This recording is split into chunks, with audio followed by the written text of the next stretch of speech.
Hey y'all! So in today's video, I am going to show you how to access the First Destination Survey on Handshake. So what exactly is the First Destination Survey? It's a survey used by the National Association of Colleges and Employers.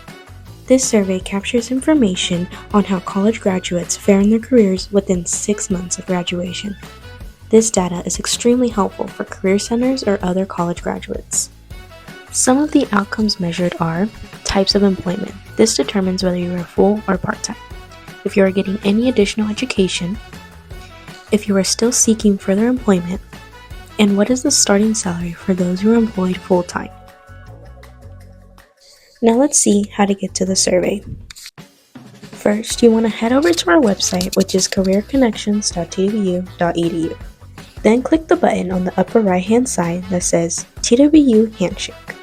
This will direct you to the login page, which is where you will log in with your TWU credentials. Your credentials are your username and password, not your email. Once you are at your profile, head to the left side of the page and click Career Center. This is what the Career Center page will look like. Finally, you will click the First Destination button. This will direct you to the survey. And that's it. You are all done. If you have any questions or need further assistance, please contact the Career Connection Center, and we will be more than happy to help.